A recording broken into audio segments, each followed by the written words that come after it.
this isn't a normal part of the discard, but it does happen. And the reason why it does happen is because it's either because they have moved on and they're with new supply, so their attention is taken up by the new supply.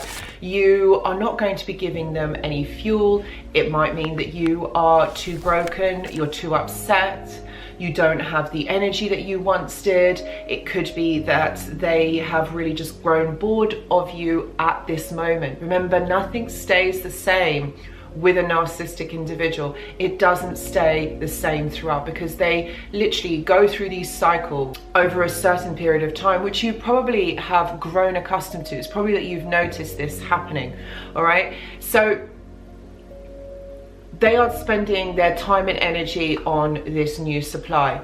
It could also mean that you have figured them out. You have figured out that they are narcissistic, and you understand that there is maladaptive or dysfunctional behaviors. So they're not going to try and hoover you when they know that you know. This would be really embarrassing, and it would cause narcissistic injury. The third one is that you've just simply moved on and you're stronger.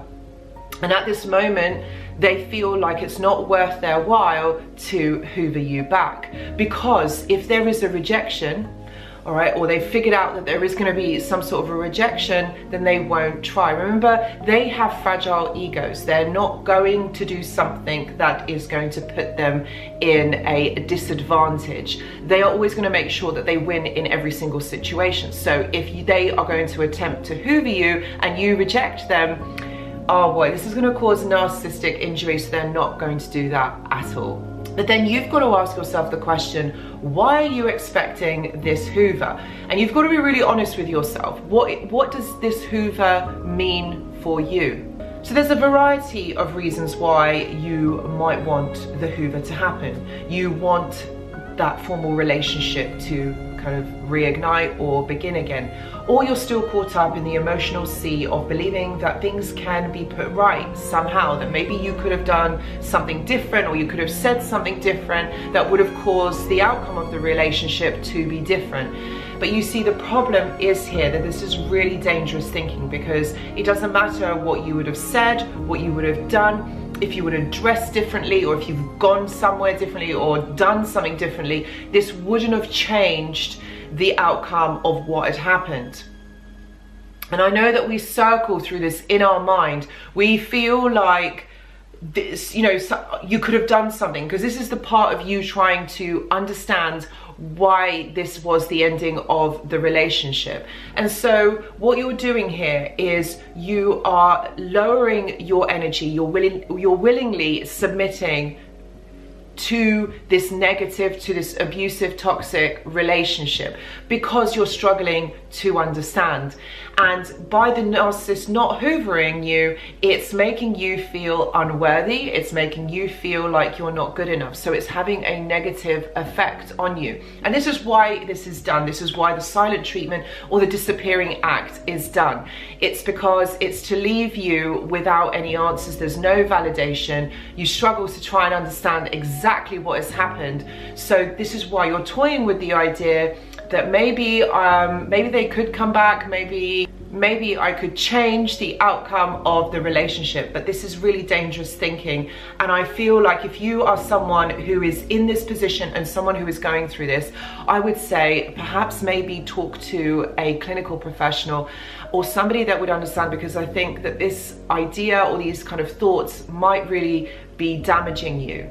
It might be that you resist the hoover. All right, maybe that you let them know that you are not to be messed around with, like you know what's going on. So your hoover attempts are not going to change. And so this is a kind of a statement of intent. It shows the narcissist that actually, I don't want to be subjected to this abusive behavior anymore. Another reason why you are expecting this hoover is to tell the narcissist that I know who you are and I know what you are doing. So this could be another reason why there might be some kind of contact or communication. It could also mean that I mean, it also means that there is an empowerment on your part, so it makes you feel important and in control of this situation. So you see, all of these reasons are really valid reasons why you would want to have some sort of contact with the narcissist, or why you want them to contact you. And of course, this is all about validation and making you feel good about yourself. And it can be really damaging when they don't reach out, when they don't hoover you. It leaves you scratching your head trying to understand why this person who has been so awful, so nasty, made you feel like you are absolutely worthless, why they are not reaching out to you. Why have they not realized that what they have done to you is absolutely awful? The Hoover is a complex scenario. This is all about the narcissist gaining some sort of supply and also some sort of control over a situation.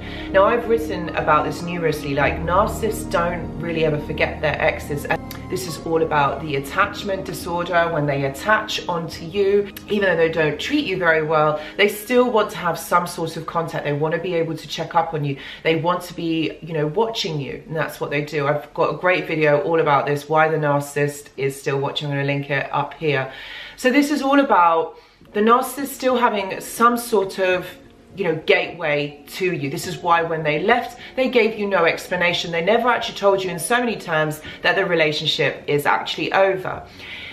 So it makes it easier for them to come back. The reason why they come back is because they want to draw fuel from you. They want to have some sort of attention or some sort of validation from you. It's not so easy to get new sources of supply. This is why perhaps in some cases when they are in a relationship with you, they might be talking to others, and this is why they have a lot of exes, because they do eventually go back to them, because they need that fuel. They need to have that validation. Finding somebody new to be able to believe the lie is not as easy as you think. So if you are part of the club, when narcissist comes back and kind of communicates with you in the meantime, serves the narcissist really well, because then they can go back to their exes and just recycle them.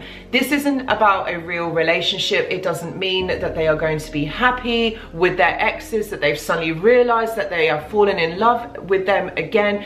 This is all about the attachment disorder. And I talk about this so much in the videos. They want to go back because simply it means that they are going to feel validated from another person. They're going to make themselves feel good enough, and that's why they go back to exes. That's why they reach out. That's why they still stay in contact.